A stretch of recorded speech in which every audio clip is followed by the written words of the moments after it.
I'm Simon Dowdy, and this is my creative technology journey. I'm just gonna kind of take you through um, how I found creative tech and just different things with that. And so first, I just want to thank everybody for just like all my professors for just like getting me to this point, just being in all y'all's classes and just all that help that you put forth towards that, and then just also my friends as well, just helping me through that journey. So for creative technology. I didn't start off as a creative tech major. I came into Barry undeclared. I really wanted to go to Auburn. That was kind of my first choice, but I decided I wanted to go to a smaller school. I wanted to go to Auburn for the architecture. I thought architecture would be super cool, just being able to design cool buildings, cool homes, with a lot of different like cool features and like be able to just work with somebody to like be able to like make their dream come true, and like bringing forth the like product. So I was like, just gonna transfer out after I finish a few classes at Barry, and then go to Auburn for architecture. But then freshman year, I joined the frisbee team at Barry, and I met Doster, and I met Caleb Enright, and they really pushed me to try out creative tech. They got me to sign up for CRT 101 the next fall, and they also got me to do a hackathon before I had even like gone to the lab. It was like first time in the lab. I like went and did a hackathon with some of my friends. We made a birdhouse, and so it was just really cool environment, a really cool experience, and I really just enjoyed that. And so when I took CRT 101. I was like, this is great. This is what I want to do. This is what I wanted out of architecture. Now I don't even have to change schools. And so I was just really excited of like what the future would be with creative tech.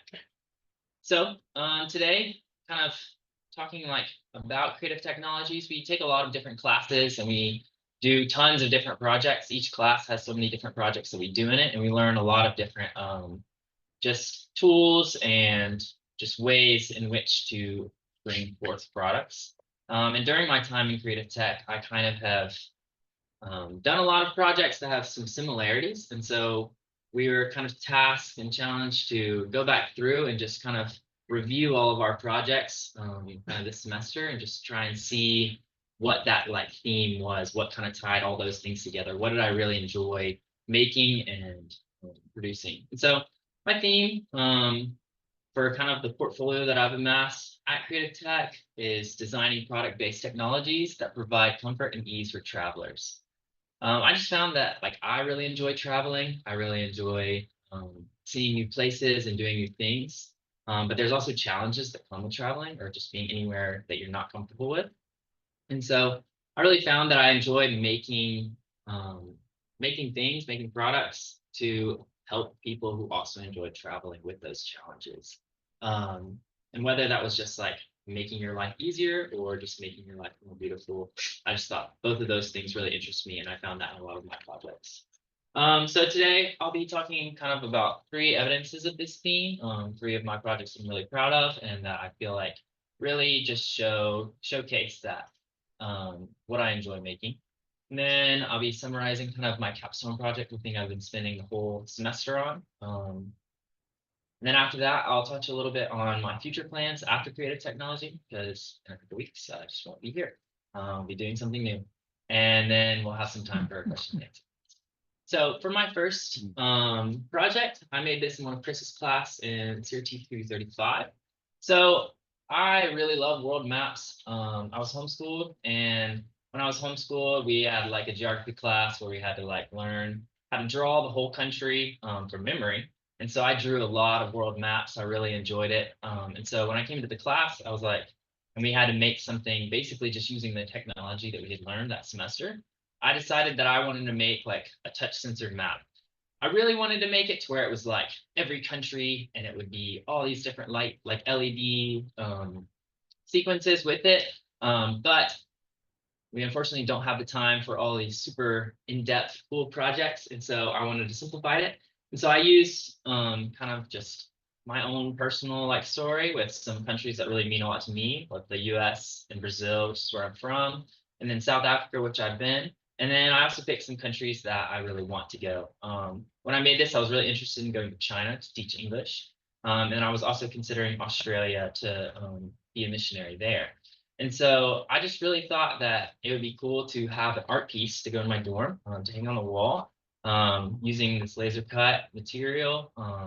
I put LEDs inside of it, and so whenever you touch the country, it would turn that country's flag colors. And so um, it was just cool to be able to have something that was personalized to me, and then also just explore the idea of like trying to make a product for someone. Now, this next evidence is another one of Chris's classes. We were learning how to 3D model.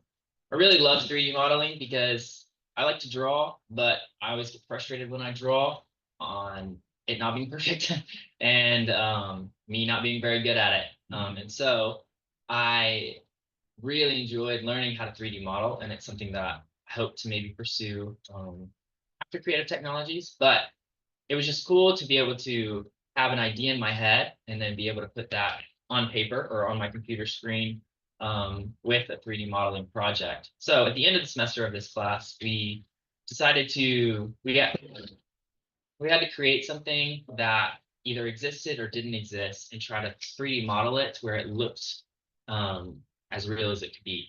So I decided that I kind of wanted to explore the idea of like airplane chairs. As I mentioned before, I'm from Brazil. And so every Christmas break, I go back home. And in order to go back home, it's like 3 flights to be able to get there. So I sit in a lot of different airplane chairs. Some of them pretty comfortable. Some of them are not as comfortable.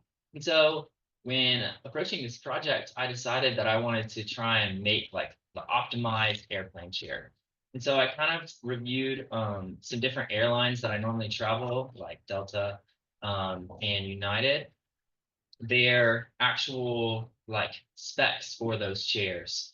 And so I looked into like how tall the chairs were, how wide the chairs were, and a lot of the different ones had like ranges in which they built those chairs. So I kind of chose always the biggest option. I always wanted to like have more space in width, or I always wanted to have more space off the floor so that my legs weren't like having to like be inclined.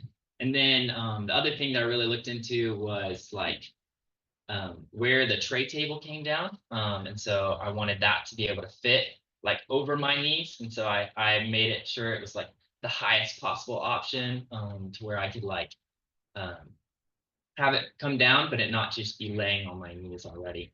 Um, and also when I sleep on a plane, I normally just put my arms down and just my head down. And so if you have a higher tray table, it's a lot easier for you to sleep rather than a low one where your back is completely curved.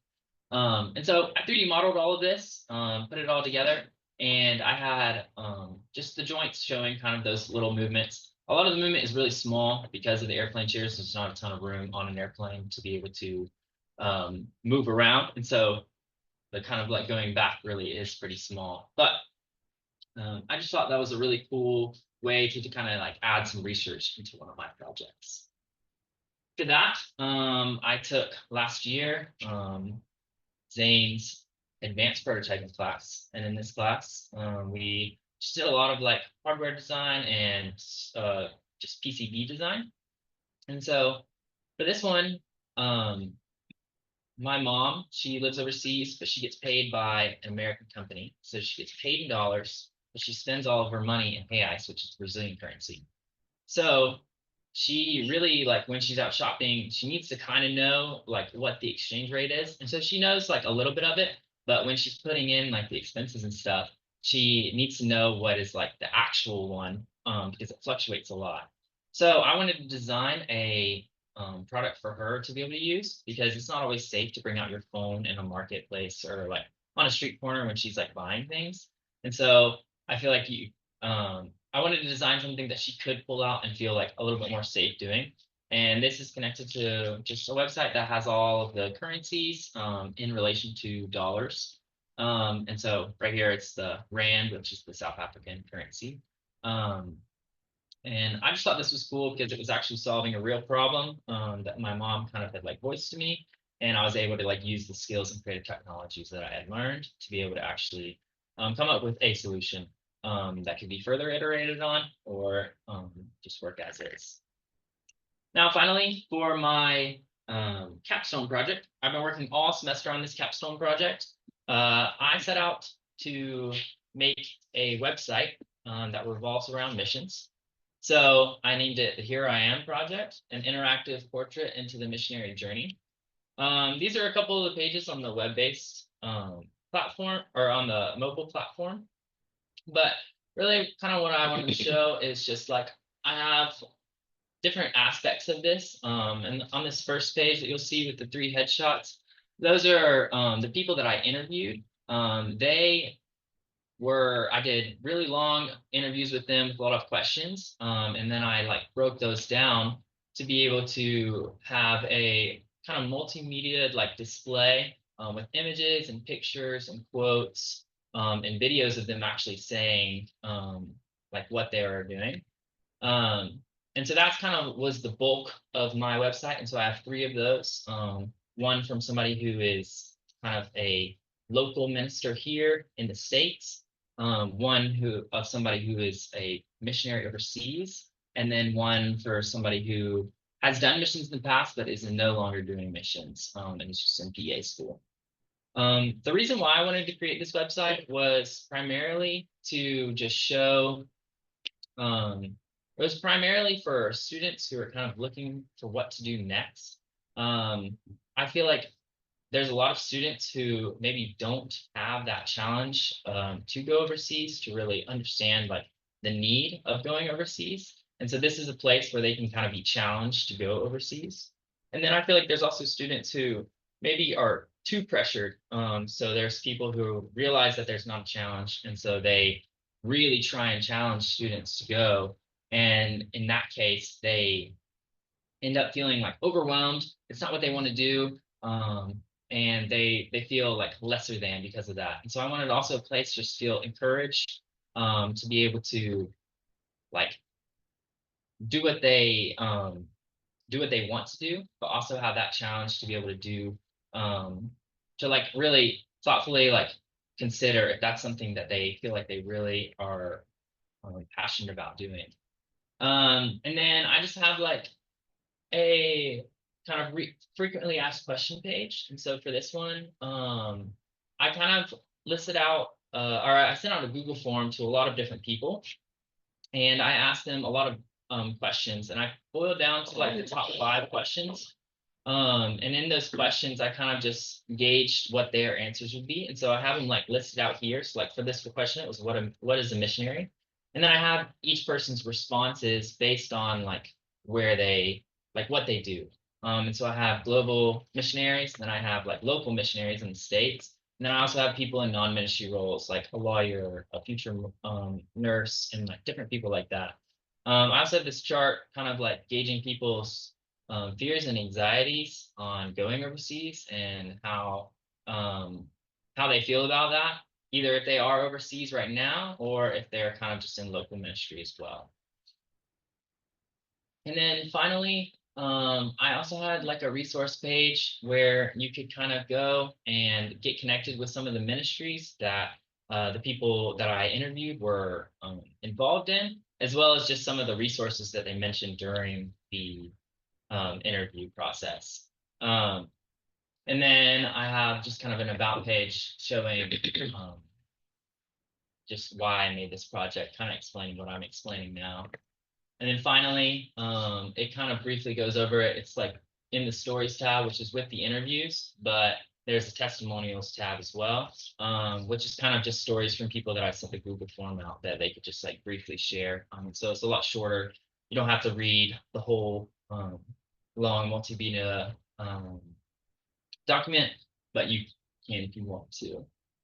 So then this project, I really just wanted it to be somewhere that either people could refer other people to, whether it be mobilizers referring students to it, to be able to see like what missions is and if they should go, as well as for students who are willing to go to be able to refer their parents to it as well, so that their parents can understand like why they're wanting to go, or even what it is that they're going to be doing, because I feel like that's a common issue as well. So yeah, this is my capstone project that I've been working all semester on. And I think this is really cool because I think this is a useful skill for me to be able to learn. It's just making a website because I am interested in going overseas and being a missionary. And so this is a skill that I'll be able to use overseas in countries that don't have the resources that the US has.